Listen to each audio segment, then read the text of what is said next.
a 2012 Brietbard Meritorious Award winner, Paul Rudy. Congratulations.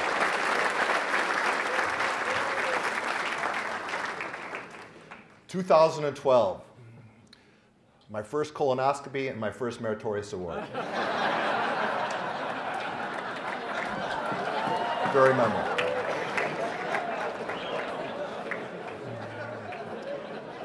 We have a 3-minute time limit. I want to be quick.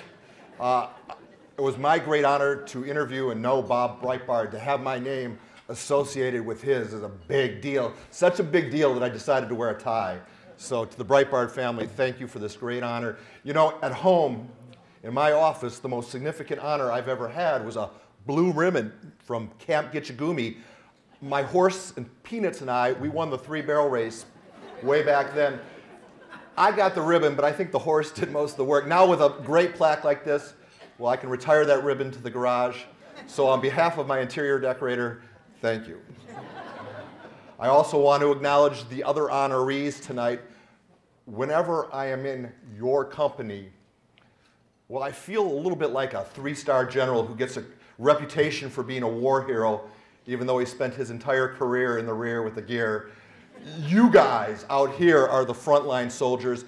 You are the difference makers, and yet you're so generous that you get to you share your success with a media member. That's a big deal to me, so thank you very much. I want to congratulate you, and it's an honor to be in your company as always. There are some people here that I have to acknowledge. I call your attention over. Well, first of all, way back in the room, Coach Shaq, can you stand up, please?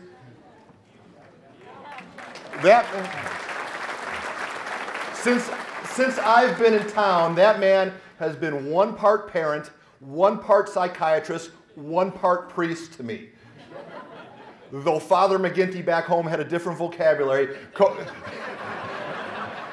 Shaq did something for me back when we were starting the show. You gave us credibility, so thank you, Coach.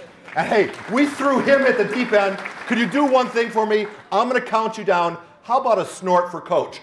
3, 2, 1. All right. I also have to acknowledge my employers. You honor me for the Prep Pigskin Report, but how about the people who sign the checks?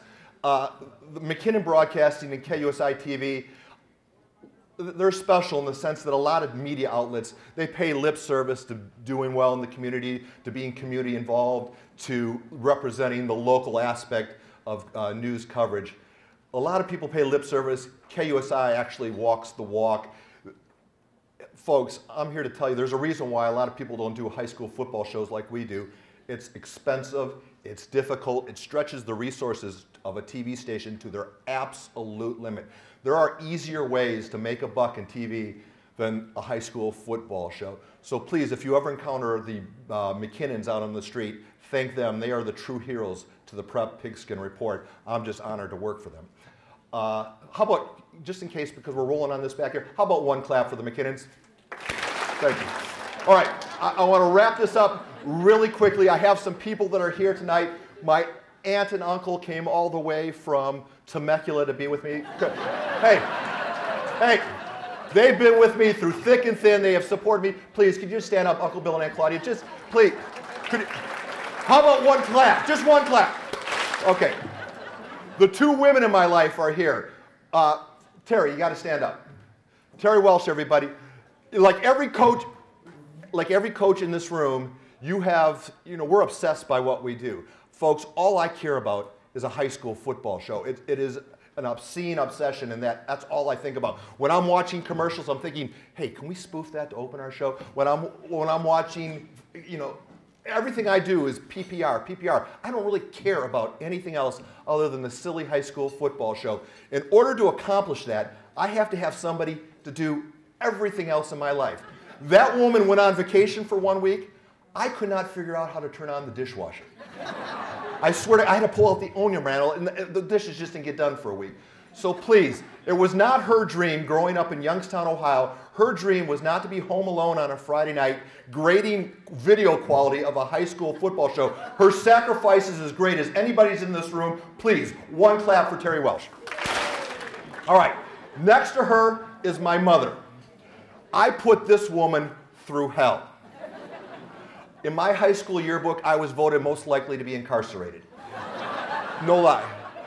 A week before my high school graduation, I got thrown out of high school. The semester I was supposed to graduate in college, I flunked Introduction to Aviation. That is 2 cap and gowns that never made it out of the cellophane. How about, please, could we acknowledge the unconditional love of Petey, can you stand up? How about 2 claps for a mom? And lastly, because I'm sure I'm over time here, I have to acknowledge one person who isn't here. When I was a little boy, my dad used to take me to high school football games. Right from the second I was potty trained, I was going to high school football games. And at the age of 10, well after I was potty trained, but at the age of 10, I went to a big city title game in Madison West. It was, or in Madison, Wisconsin. It was Madison La Follette taking on Madison East. It was for the city title. Big game. Stands are packed. Just like a lot of the venues here, everybody in town was at this game. La Follette was favored by 3. They get beat by 21.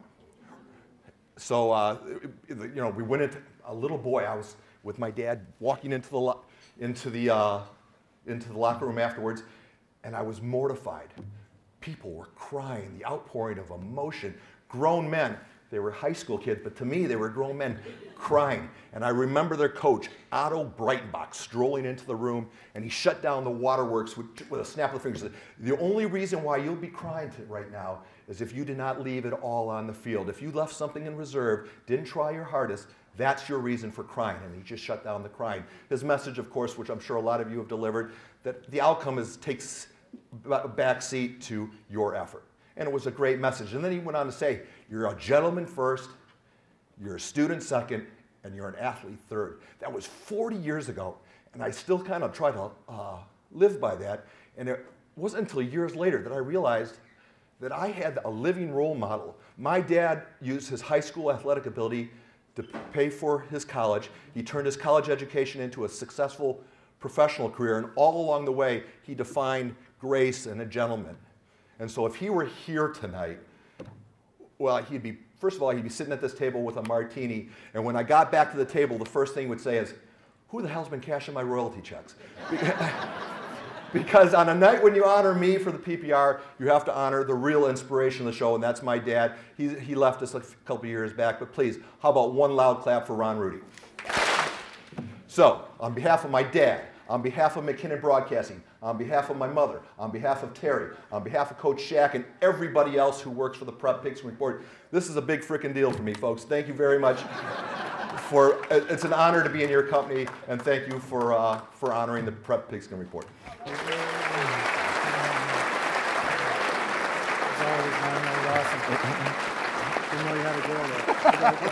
my speech would need a little more energy. Thank you. All right, now let's meet